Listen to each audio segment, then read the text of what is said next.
අයිබෝවන් යථාර්ථවාදීව ලෝකයේ දෙස බලන්නට සත්‍ය සිදුවීම් සම්පින්ඩනයක පුවත් දිගහැරුම ශ්‍රදරුපවාහිනී 6:30 ප්‍රධාන ප්‍රවෘත්ති විකාශය සමගින් මම කසුන් සේනානායක ප්‍රථමයෙන් පුවත් සිරස්තල.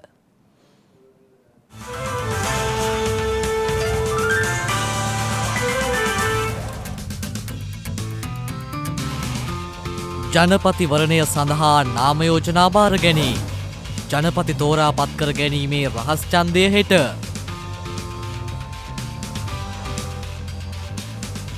අද මධ්‍යම රාත්‍රියේ සිට බස් ගාස්තු 15ට අවම ගාස්තුව රුපියල් 38ක්. පාසල් ආරම්භ කිරීම කල්යයි. ජීවිත ආරක්ෂාවට එරෙහි වූ ඉන්දීය මෝටර රථ සමාගම.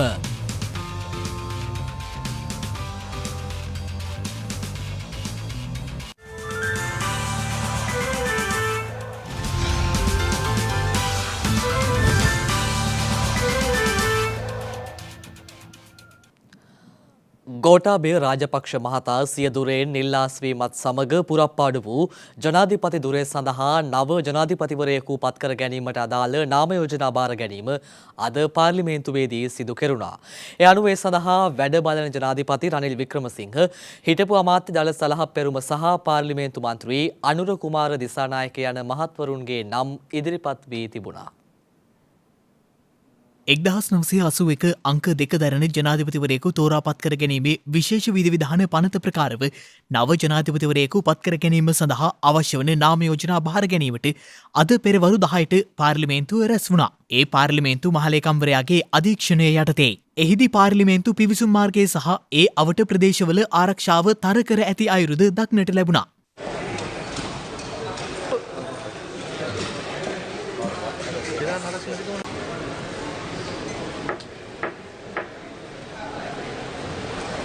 ගරු මන්ත්‍රීවරුනි, දැනට පුරප්පාඩු වී පවතින අනුප්‍රාප්තික ජනාධිපති ධුරයට පාර්ලිමේන්තුව විසින් මන්ත්‍රීවරයෙකු තෝරා ගැනීම පිණිස පාර්ලිමේන්තුවේ මහලේකම්වරයා අදාළ පනතේ විධිවිධාන පරිදි තේරීම් බහර නිලධාරියා වශයෙන් නාම යෝජනා බාර ගැනීමේ කාර්යයේ නිරත වීමේ වැඩ කටයුතු දැන් ආරම්භ කරන බව මෙම ගරු සභාවට දන්වනු කැමැත්තෙමි.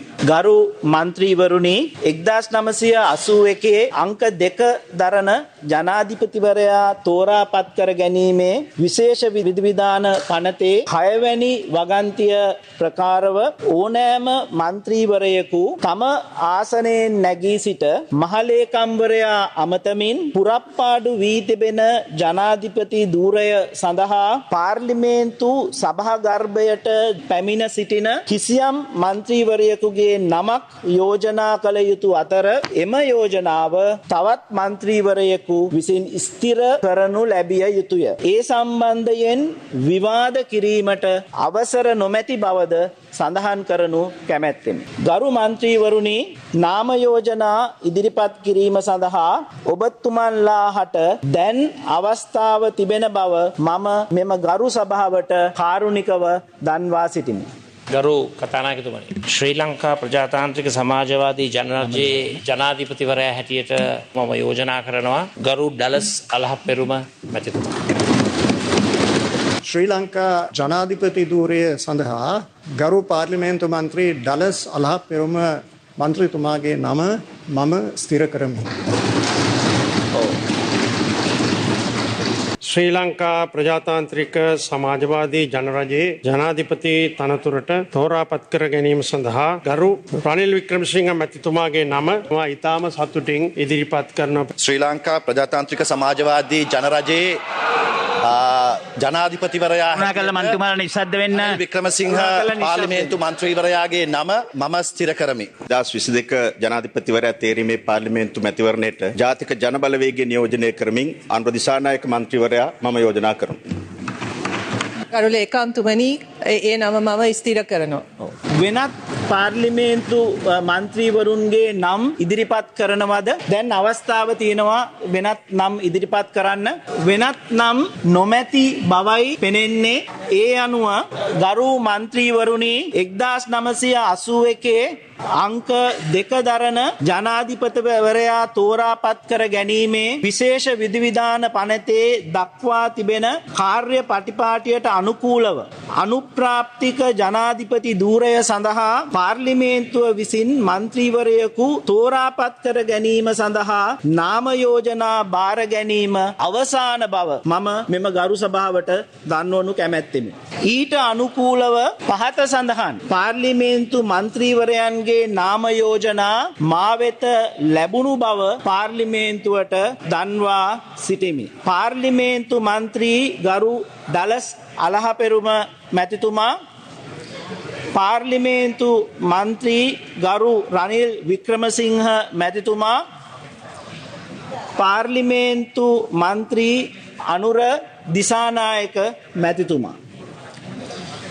ගරු මන්ත්‍රීවරුනි, අදාළ පනතේ විධිවිධාන පරිදි එම නාම යෝජනා 3 මා විසින් බාර ගන්නා ලද බව පාර්ලිමේන්තුවට මෙයින් ප්‍රකාශ කොට සිටිමි.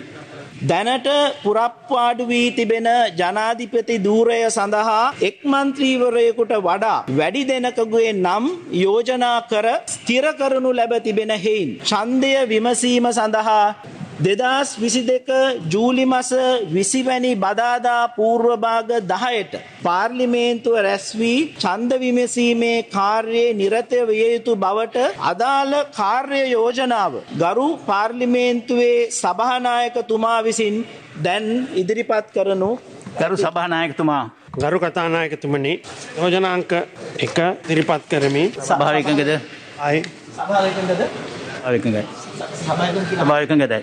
අයි පාර්ලිමේන්තුව 2022 ජූලි මාස 20 වැනි බදාදා පෙරවරු 10 දක්වා කල් තැබිය යුතුයයි යෝජනා කරමි. ඒ අනුව සභාව හෙට උදෑසන 10 දක්වා සභාව කල් තබනු ලැබේ.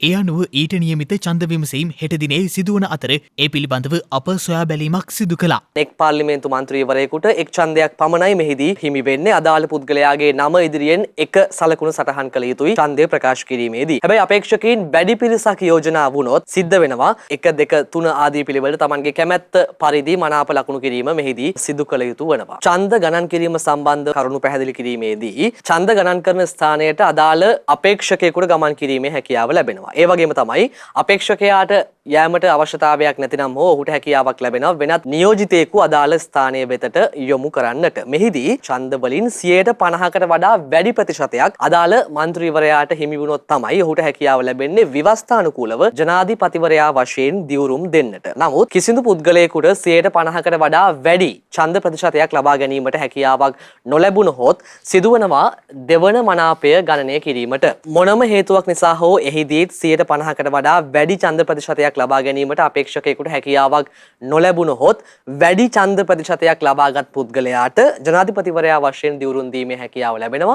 කිසියම් හේතුවක් මත ඡන්ද ලැබීම සමානව පැවතුනොත් කුසපත් ඇදීමේ ක්‍රමයකින් තමයි ජනාධිපතිවරයාව තෝරාපත් කර ගැනීමට අවශ්‍ය කටයුතු සම්පාදනය වෙන්නේ ආණ්ඩු ක්‍රම ව්‍යවස්ථාවට අනුකූලව. ඒ අනුව මෙම ක්‍රියාපටිපාටියට අනුකූලව පාර්ලිමේන්තුවේ අදාළ කටයුතු සිදුවීමෙන් පිට දැන ගැනීමට හැකියාව ලැබේවි. කවුද ශ්‍රී ලංකා ප්‍රජාතාන්ත්‍රික සමාජවාදී ජනරජයේ 8 වෙනි විධායක ජනාධිපතිවරයා කියන කාරණාව පිළිබඳව. මහජනයා බියවැද්ද විය හැකි, කැළඹිය හැකි හෝ වාර්ගික ප්‍රචණ්ඩත්වයට හේතු විය හැකි කිසිදු ප්‍රකාශයක් සිදු නොකරන ලෙස පොලිසිය විසින් මහජනතාවට දැනුම් දී තිබෙනවා.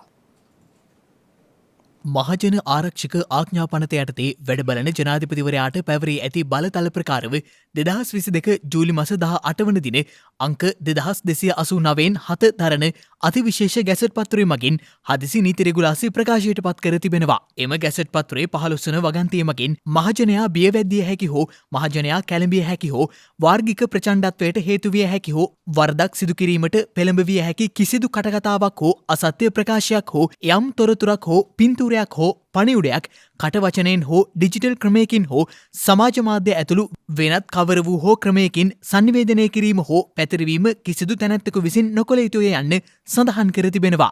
ඒ අනුව ඩිජිටල් ක්‍රමයකින් හෝ සමාජ මාධ්‍ය ජහලා භාවිත කරමින් ඉහත වැරදි සිදු කරන පුද්ගලයන්ට එරෙහිව පරිගණක අපරාධ විමර්ශන කොට්ටාශය මගින් මේ වන විටත් විමර්ශන ආරම්භ කර ඇති අතර කුමන ආකාරයකින් හෝ සංවේදනය කරමින් ඉහත වැරදි සිදු කරන පුද්ගලයන්ට එරෙහිව දිවයිනේ ඕනෑම පොලිස් ස්ථානයක් මගින් හෝ විමර්ශන කොට්ටාශයක් මගින් ඒකකයක් මගින් විමර්ශන කටයුතු සිදු කරනු ලබන අතර එවැනි පුද්ගලයන්ට එරෙහිව අදාළ වන වෙනත් නීති මගින් මෙන්ම ගැසට් පත්‍රයේ බලතල ප්‍රකාරව නීත්‍යානුකූලව කටයුතු සිදු කරන බවයි පොලිස් මාධ්‍ය ප්‍රකාශක කාර්යාලය දැනුම් දී ඇත්තේ. අද මධ්‍යම රාත්‍රියේ සිට ක්‍රියාත්මක වන පරිදි බස් ගාස්තු 2.3කින් අඩුවන බව ජාතික ගමනාගමන කොමිසම පවසනවා. ඒ අනුව අවම බස් ගාස්තු රුපියල් 38ක් ලෙස සංශෝධනය වන බවයි එම කොමිසම ප්‍රකාශ කළේ. ඒ අනුව පියගේ ගන්න කිරීම වලට අනුව සියලුම බස් ගාස්තු 2.3කින් අඩුවීමක් සිදු වෙනවා. මෙහිදී පළමු ගාස්තුව වන රුපියල් 40ක අගය රුපියල් 38 දක්වා අඩු වෙනවා. මෙය අඩුවීම අවස්ථා 350කටම බලපානවා. වැඩිම ගමන් මාර්ගය වන කතරගම සිට පේදුරු තුඩුව දක්වා සේවාව රුපියල් 66කින් මිල අඩුවීමක් සිදු වෙනවා. මේ සාමාන්‍ය සේවාවන් වලට මෙයට සාපේක්ෂව අර්ධ සුඛෝපභෝගී සාමාන්‍ය මාර්ගවල ගමන් ගන්න අධිසුඛෝපභෝගී සහ අධිවේගී මාර්ගයේ ගමන් ගන්න අධිසුඛෝපභෝගී බස් රථ සඳහා ක්‍රියාත්මකයි. මිල අඩුවීම අද මධ්‍යම රාත්‍රියෙන් පසුව ක්‍රියාත්මක කරනවා. අපි සියලුම මාර්ගස්ස මගී ප්‍රවාහන අධිකාරීන් වල සභාපතිවරුන්ට සහ ශ්‍රී ලංකාව සභාපතිතුමාට දැනුවත් කරලා තියෙනවා.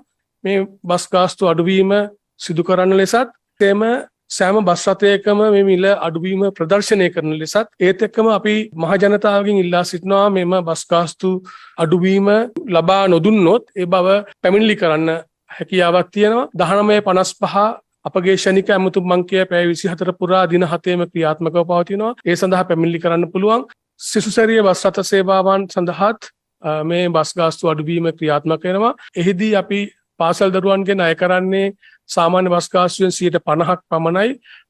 වයස අවුරුදු 12ට අඩු දරුවන්ගෙන් 25%ක ප්‍රමාණයක් අපි අය කරන්නේ. ඒ සඳහා අදාළ බස් රථ සඳහා අපි රුපියල් 61ක සහනයක් අපි ගෙවනවා. ඒ අනුව දරුවන් බස් රථයට ගෙවිය යුතු ගාස්තුවත් 2.23ක ප්‍රතිශතයකින් අඩුවීමක් සිදු වෙනවා. මේ අතර බස් රථ සඳහා හඳුන්වා දීමට නියමිත ඉලෙක්ට්‍රොනික කාඩ් පත පිළිබඳවද ඒ මහතා අදහස් පළ කළා. ජාතික ගමනාගමන කොමිසම සභාවේ ව්‍යාපෘතියක් ලෙස අපි පටන් ගත්තා ට්‍රාන්සිට් කාඩ් එකක්. ඒ කියන්නේ මගින් ගමන් ගන්න බස් රථවල කාඩ් පතක් මගින් ගෙවීම් සිදු කරලා ගමන් කරන්න. මේ වන විට අපි මුදුකාංගය සකස් කරලා අවසන් අපි පෙර නියම ව්‍යාපෘතියක් අපි සිදු කෙරුවා. එය සාර්ථකයි. නමුත් මේ දිනවල නියම ව්‍යාපෘතිය කරන්න අපහසුතාවයක් තියෙනවා. මොකද විශේෂ තත්ත්වයක් නිසා බස් රථ ධාවනය නිසි පරිදි සිදු වෙන්නේ නැහැ. නමුත් එම ව්‍යාපෘතිය අපි ක්‍රියාත්මක කරනවා. ඉන්ධන තවදුරටත් ලැබිලා බස් රථ ධාවනය මීට වඩා දියුණු තත්ත්වයකින් ගමන් කරන්න හැකියාව ලැබුණ වෙලාවක අපි මේ ව්‍යාපෘතිය ක්‍රියාත්මක කරලා මෙම ඉලෙක්ට්‍රොනික කාඩ් එක හඳුන්වා දෙන්න කටයුතු කරනවා. වාහනේ ලියාපදිංචි අංකයේ අවසන් අංකය අනුව ඉන්ධන ලබා දෙන දින සංශෝධනය කිරීමට පියවරගෙන ඇති බව විදුලි බල හා බල ශක්තිය අමාත්‍යාංශය පවසනවා. වාහනේ ලියාපදිංචි අංකයේ අවසන් අංකය අනුව ඉන්ධන ලබා දෙන නව දින සැලසුම විදුලි බල හා බලශක්තිය අමාත්‍ය කංචන විජේසේකර මහතා ප්‍රකාශ කර තිබෙනවා. ට්විටර් සටහනක් තබමින් අමාත්‍යවරයා පෙන්වා දෙන්නේ එළඹෙන 21 වනදා සිට එම වැඩසටහන දිවයින පුරා ආරම්භ කරන බවයි. ඒ අනුව තමන්ගේ වාහනේ අංක තහඩුවේ අවසන් ඉලක්කම 012 නම් අඟහරුවාදා සහ සෙනසුරාදා දිනවලදී ඉන්ධන ලබා ගත හැකියි. තමන්ගේ වාහනේ ලියාපදිංචි අංකයේ අවසාන අංකය 345 නම් බ්‍රහස්පතින්දා සහ ඉරිදා දිනවලදී ඉන්ධන ලබා ගත හැකි වෙනවා. තමන්ගේ වාහනේ ලියාපදිංචි අංකයේ අවසාන අංකය 6789 නම් සඳුදා බදාදා සහ සිකුරාදා දිනවලදී ඉන්ධන ලබා ගත හැකියි. එළැඹෙන 21 වනදා සිට 24 වනදා දක්වා කොළඹ තෝරාගත් ප්‍රදේශවල ජාතික ඉන්ධන බලපත්‍රය යටතේ ඉන්ධන නිකුත් කිරීම අත්හදා බලන බවද අමාත්‍යවරයා පවසනවා. මේ අතර අද පස්වරු 4 වන විට ජාතික ඉන්ධන බලපත්‍රය සඳහා QR කේතය ඔස්සේ මිලියන 2ක පිරිසක් ලියාපදිංචි වී ඇති බවද විදුලි බල හා බලශක්තිය අමාත්‍ය කංචන විජේසේකර මහතා සඳහන් කළා. අභියෝගවලට විසඳුම් සොයන්න අපේ දෙයක් නිර්මාණය කළ තරුණයෙකු ගැනයි මේ සොයා බැලීම. ඉන්දන අර්බුදයක්ත් එක්ක ඉන්දන අර පිරිමැස්මෙන් භාවිතා කළ යුතු වන නිසා ඊට අපේ රටේ තරුණිකුගේ පිළියමක් තමයි මේ. ඉවත දැමූ වාහන කොටස් කිහිපයක් භාවිතයෙන් ඩීසල් ලීටරයකින් කිලෝමිටර් 30ක් පමණ දුරයා හැකි අපූරු වාහනයක් සතියක් වැනි කෙටි කාලයකින් නිර්මාණය කරන්න මනම්පිටිය සිංහඋදාගම රුවන් සම්පත් තරුණයාට හැකි වෙලා.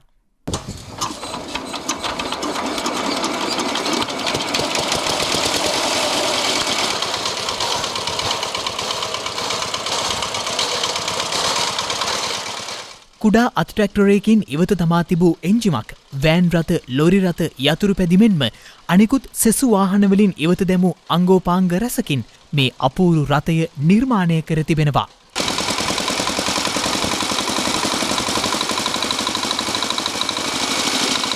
ඉදිරියේදී මේ වාහනයට තවත් අංගෝපාංග එක්කරමින් අංග සම්පූර්ණ වාහනයක් බවට පත්කර තම ප්‍රයෝජනයටත් ගම්මානයේ පාසල් දරුවන් ප්‍රවාහනය ඇතුළු අනෙකුත් පොදු වැඩ කටයුතුවලට එම රථය යෙදවීමටත් රුවන් සම්පත් තරුණයා බලාපොරොත්තු වනවා. මේක ඇවිල්ලා ඉසසු මේ කැබ් එක මේ ගියර් බොක්ස් එකක් අයින් කරපු එක. ඒකේ කොටස් ටික අපි ඇතුලේ අඩුපාඩු ටික හදලා ඉවරලා අරන් තියෙනවා මේ අපේ දාවන හැකියාවට ගන්න. එතකොට මේක මේ ට්‍රැක්ටර් එක ක්ලච් පුලියක්. අපි ඒක මේකට බට් කරලා තමයි හදාගෙන තියෙන්නේ. ඉදිරියට දෙන පිටිපස්ස මේ වාහනකින් ඉවත් කරපු පීනෙන් කොටසක් තියෙන්නේ. ඒකත් අපි පොඩි අලුත් වැඩියාවක් කරලා අරගෙන තියෙනවා මේ වැඩේ කරගන්න. එතකොට මේ එන්ජින් එකත් අහක දාපු එන්ජිම. ඒ එන්ජිමෙත් අපි පොඩි ආටෝදා ටිකක් කරේ මේ හදාවිලා අපේ දාවන හැකියාවට විතරක් හදාගෙන තියෙනවා අපි ඒක. රෝද හතර එකම වාහනේද නෑ. ඒවත් නෑ රෝද හතර වාහන කීපයක. එක රෝද ගෙනල්ලා තමයි අපි මේ ටයර් කඩවලින් ටයර් රිල් එකන පරණ අයින් කරපු ටයර් දාලි වෙරලා හදලා කරලා තමයි තියෙන්නේ. මෝටර් සයිකල් වලින් අයින් කරපු සොකට් සෝබර් දාලා තියෙනවා. එතන තියෙන මොනවද? මේ තියෙන කොටස් ඔක්කොම මේ අහක දාපු මෝටර් සයිකල් වලින් අයින් කරපු සොකට් සෝබර් පට්ටම් කෑලි මේ වාහන වලින් අයින් කරපු ටයර් රෝඩ් බෝල ජොයින්ට් වගේ පොඩි කෑලි ටිකක් තියෙන්නේ. කරලා තියෙන්නේ අපි සම්පූර්ණ මේ අර වහලවල් ගහනකොට අයින් කරන බොක්ස් බාර් වල කැපිච්ච කෑලි වලින් එකතු කරලා තමයි මේ චැසි සම්පූර්ණ හදලා තියෙන්නේ.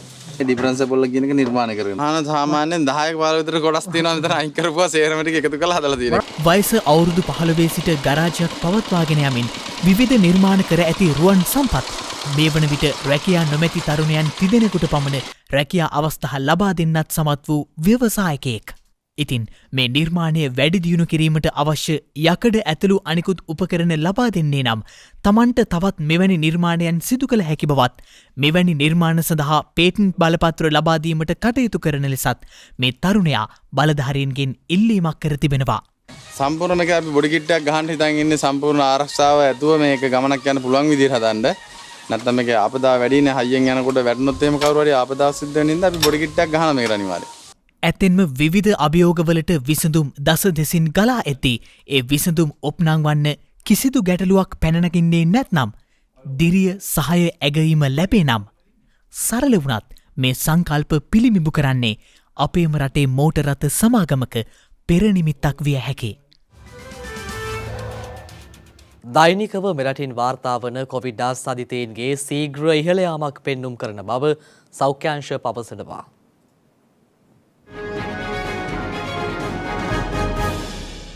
දෛනිකව මෙරටින් වාර්තා වන කොවිඩ් ආසාදිතයන්ගේ සීඝ්‍ර ඉහළ යාමක් පෙන්නුම් කරමින් ගත වූ දිනේ මෙරටින් නව කොවිඩ් ආසාදිතයන් 62 දෙනෙකු වාර්තා වී ඇති බව වසංගත රෝග විද්‍යා ඒකකය දැනුම් දී තිබෙනවා. ඒ මෙරටින් වාර්තා වන සමස්ත කොවිඩ් ආසාදිතයන් සංඛ්‍යාව 6,64,510ක් දක්වා ඉහළ නංවමින් මේ අතර ගත වූ දිනේ මෙරටින් කිසිදු කොවිඩ් ආසාදිත මරණයක් වාර්තා වී නොමැති බව සෞඛ්‍ය සේවා අධ්‍යක්ෂ ජෙනරාල්වරයා විසින් දැනුම් දී තිබෙනවා. කෙසේ වෙතත් මේ වන විට මෙරටින් වාර්තා වන සමස්ත කොවිඩ් ආසාදිත මරණ සංඛ්‍යාව 16,528ක් ලෙසයි දැක්වෙන්නේ. පහුගිය මාස දෙක තුන කාලයක් තුළ ඉතාමත් අවම රෝගීන් සංඛ්‍යාවක් හා අවම මරණ සංඛ්‍යාවක් වාර්තා වෙන තත්ත්වයක් තිබුණේ. දෛනිකව සාමාන්‍ය රෝගීන් 10ක් 15ක් විතර මට්ටමක අපි මාස දෙකක් විතර පැවතුණා. නමුත් පසුගිය සති දෙක තුන ඇතුළත ලංකාව තුලත් අපට සාපේක්ෂ වැඩිවීමක් නිරීක්ෂණය කරන එක බොහොම පැහැදිලි.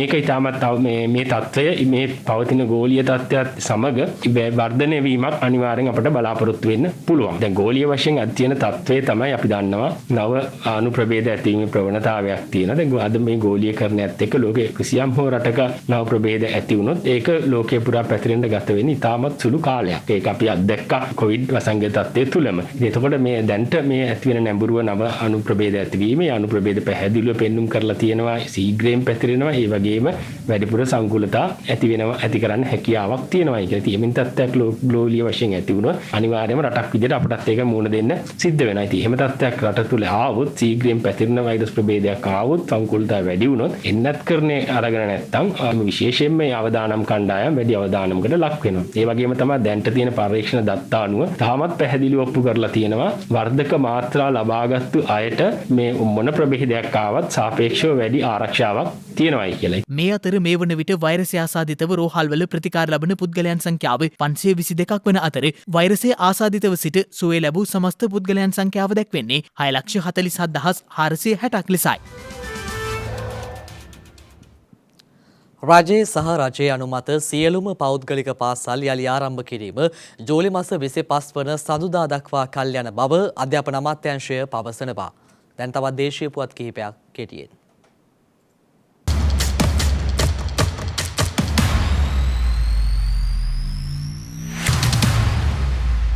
පිළියන්දල ධර්ම ශාස්ත්‍රෝදය පිරිවෙන් විහාරස්ථානයේ 94 වන ඓතිහාසික මිහිඳු මහා පෙරහැර සහ දේවාල පෙරහැර ජූලි මාස 23 වනදා සවස 5 සිට අලියතුන් සහ විචිත්‍රවත් නර්තනාංගයන්ගෙන් සමන්විතව වීදි සංචාරය කරනු ලබනවා. ඊට සමගාමීව ජූලි මාස 13 වනදා සිට 22 වනදා දක්වා සවස 6 සිට රාත්‍රී 9 දක්වා 8 බුද්ධ පූජා පින්කම් මාලාවක්ද පැවැත්වෙනවා. විහාරාධිපති කොළඹ පල්ලේපත්තුවේ ප්‍රධාන සංඝනායක පූජ්‍යපාද පෙතිගමුවේ රාහුල ස්වාමින් වහන්සේගේ අනුශාසකත්වයෙන් සහ මූලිකත්වයෙන් ධර්ම ශාස්ත්‍රෝදය පිරිවෙන් විහාරස්ථානයේ ශ්‍රී මහා මහින්ද පූජෝත්සව සමිතිය මගින් ප්‍රදේශවාසීන්ගේ ආධාර උපකාරයෙන් පවත්වනු ලබන මෙම අසිරිමත් පෙරහැර මංගල්‍ය නැරඹීම සඳහා ඔබ සැමට බැතිසිතින් ආරාධනා කර සිටිනවා. 1981 සිට මේ දක්වා අඛණ්ඩව මේ පෙරහැර සිදු කරනු ලබනවා.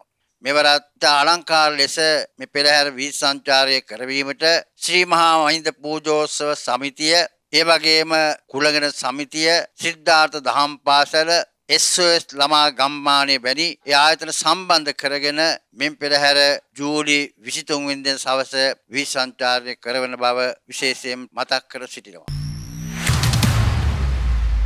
ඉන්දියාවේ විශ්වවිද්‍යාලවල හෝ වෙනත් අධ්‍යාපන ආයතනවල ඉගෙන ගන්නා සිසු සිසුවියන් සම්බන්ධයෙන් සංගණනයක් ආරම්භ කර ඇති බව නවදිල්ලි නුවර පිහිටි ශ්‍රී ලංකා මහ කොමසාරිස් කාර්යාලය නිවේදනයක් නිකුත් කරමින් සඳහන් කර තිබෙනවා. එම කාර්යාලය සඳහන් කළේ පවතින වාතාවරණය අනුව එරට අධ්‍යාපනය ලබන ශ්‍රී ලාංකික සිසු සිසුවියන්ට යම් සහයක් අවශ්‍ය වෙතොත් එහිදී මැදිහත් විය හැකි ආකාරය සම්බන්ධයෙන් ක්‍රියා කිරීමට එම ලියාපදිංචිය වැදගත් වන බවයි. නවදිල්ලියේ පිහිටි ශ්‍රී ලංකා මහ කොමසාරිස් කාර්යාලය මුම්බායිහි පිහිටා ඇති නියෝජ්‍ය මහ කොමසාරිස් කාර්යාලය සහ චෙන්නයිහි ස්ථාපිත කොන්සල් ජෙනරාල් කාර්යාලය මගින් මෙම ලියාපදිංචිය සඳහා ගාස්තු රහිත අන්තර්ජාල පහසුකම් සපයා ඇති බවයි එම නිවේදනයේ වැඩිදුරටත් දැක්වෙන්නේ.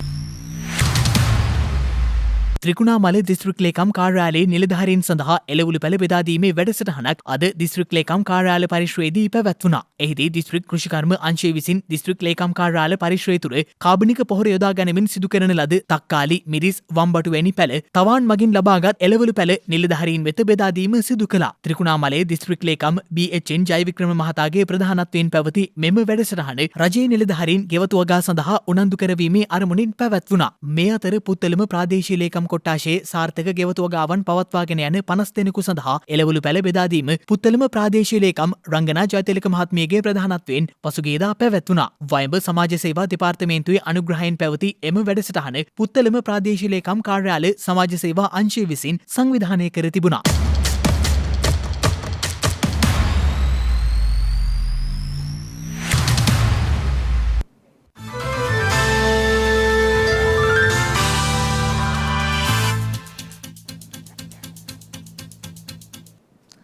දැන් අවධානය විදෙස් පුවත් වෙත. ලොබ මහමග මිය යන සෑම පුද්ගලයන් 10 දෙනෙක්ගෙන් එක් අයෙකුම ඉන්දියානුවෙක් බව ලෝක බැංකු වාර්තා උපුටා දක්වමින් විදෙස් මාධ්‍ය වාර්තා කර තිබෙනවා. මේ වසර අග සිට ඉන්දියාවේ නිපදවන සියලුම මෝටර් රථවල ජීවිතාරක්ෂක එයාබෑග් 6ක් අනිවාර්ය කිරීමේ තීරණයට එරට විශාලතම මෝටර් රථ නිෂ්පාදකයන් විරුද්ධ වී ඇති බව විදේශ මාධ්‍ය වාර්තා කළා. ලෝක බැංකු වාර්තා අනුව ලොව මහා මාර්ගවල මිය යන පුද්ගලයන් 10 දෙනෙකුගෙන් එක් අයෙකු ඉන්දියානුවෙක් වන බැවින් ඒ සඳහා පිළියමක් ලෙසයි ඉන්දිය රජයේ එම තීරණය ගෙන තිබුණේ. කෙසේ නමුත් ඉන්දියාවේ මරුටි මෝටර් රථ සමාගම පවසන්නේ වැඩි එයාබෑග් ප්‍රමාණයක් සවි කිරීමට පියවර ගැනීම මෝටර් රථ නිෂ්පාදන පිරිවැය ඉහළ නංවන කාරණයක් වන බවයි. ඒ හේතුවෙන් ඉන්දියාවේ වැඩිම ඉල්ලුමක් ඇති කුඩා මෝටර් රථ වෙළඳපොළ කඩා වැටෙනු ඇති බවටයි එම සමාගම අවධාරණය කර ඇත්තේ. එයාබෑග් දෙකක් රේදුරු සහ ඉදිරිපස මගියා සඳහා දැනටමත් ඉන්දියානු මෝටර් රථවල අනිවාර්ය කර ඇති නමුත් එක් ඇස්තමේන්තුවකට අනුව තවත් එයාබෑග් 4ක් එකතු කිරීමෙන් මෝටර් රථ මිල ඩොලර් 230කින් පමණ ඉහළ යනු ඇති බවට එම සමාගම පෙන්වා දී තිබෙනවා.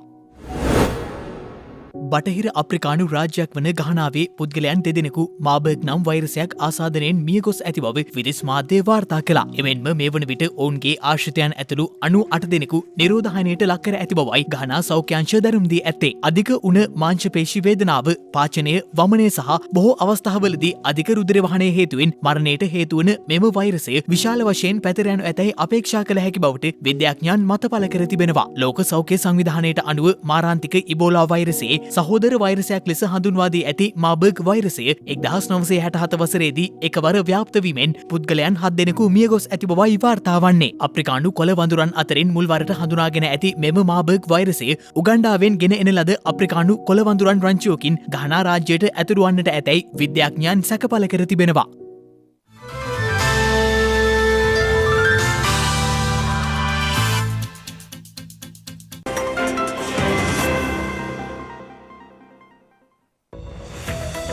හෙට ජූලි 20 වැනිදා ලෝකයේ පළමුවරට මිනිසා සඳමත පාතබා ඇත්තේ 1969 වසරේ ජූලි මස 20 වන දිනයි. එහිදී පළමුවරට සඳමත පාතැබූ පළමු මිනිසා බවට පත්ව ඇත්තේ ඇමරිකානු ගගනගාමියෙකු හා ගුවන් ගමනාගමන ඉංජිනේරුවෙකු වූ නීල් ආම්ස්ට්‍රෝන් විසිනුයි. නව නිපැයුම්කරුවෙකු සහ විදුලි ඉංජිනේරුවරයෙකු මෙන්ම ගුවන් විදුලියේ පියා ලෙස සැලකෙන ගුග්ලි එල්මෝ මාකෝනි මෙලොවින් සමුගෙන ඇත්තේ 1937 වසරේ හෙට වැනි දිනකදී.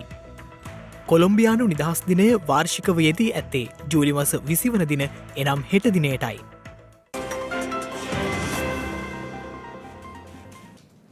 ඒත් සමගින් ශ්‍රද්ධා ප්‍රධාන ප්‍රවෘත්ති විකාශය නිමාවට පත්වෙනවා. හමුවෙමු හෙටත් සවස 6:30ට. තෙරුවන් සරණයි. නමෝ බුද්ධාය. මෙවැනි වැදගත් පුවත් නැරඹීම සඳහා ශ්‍රද්ධා TV News YouTube channel එක subscribe කර සීනුව සලකුණ වන්න.